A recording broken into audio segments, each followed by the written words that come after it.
এই তো আজান দিয়া দিছে, এখনই পোস্টারটা লাগাই দিই। এই তো নামাজিদের জন্য ফুচকা ফ্রি। আজকা তো করে ভরপুর খাওয়ামো। আরে ভাই, নামাজিদের জন্য ফুচকা ফ্রি? আসলেই তো। কিন্তু ভাই আমরা তো কেউ নামাজ পড়ি না।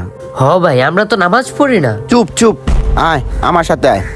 ভাই জি ভাই বলেন। ভাই, এনে যে ডালা আছে এটা কি সত্যি নামাজিদের জন্য ফুচকা ফ্রি? হ্যাঁ ভাই সত্যি, নামাজিদের জন্য ফুচকা ফ্রি।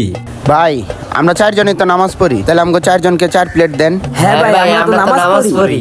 ঠিক আছে ভাই, আমি দিব, কিন্তু এখন তো আজান দিয়েছে, আপনাদের সবার আমার সাথে নামাজে যেতে হবে। হ্যাঁ হাই রে, আমার কাপড়টা তো নাপাক।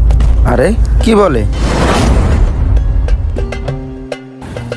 মানে ভাই আমরা তো সবাই নামাজ পড়ি, আগে ফুচকা খাই তারপর নয় সবাই নামাজে যাই। ভাই আমি আসলে প্রত্যেক আজানের সময় এই পোস্টারটা লাগাই, আর যারা আমার সাথে নামাজ পড়তে যায় তাদেরকে আমি ফ্রিতে ফুচকা খাওয়াই। তো আজান যেহেতু দিয়েছে, আপনাদের সবার আমার সাথে নামাজে যেতে হবে। এখন যদি আপনারা আমার সাথে নামাজে যান, তাহলে আইসা পরে আপনারা ফুচকা খেতে পারবেন। আরে ফুচকা খাইতে এসে কি বিপদে পড়ে গেলাম নাকি? এখন কি করি? ওই বেড়া, আমার তো কাপড়টা নাপাক। ভাই আমাগো শরীরের কাপড় সব নাপাক। ভাই আমি ওই লাস্ট শুক্রবারে নামাজ পড়ছিলাম, এরপর তাই আমার সবকিছুই না পাক।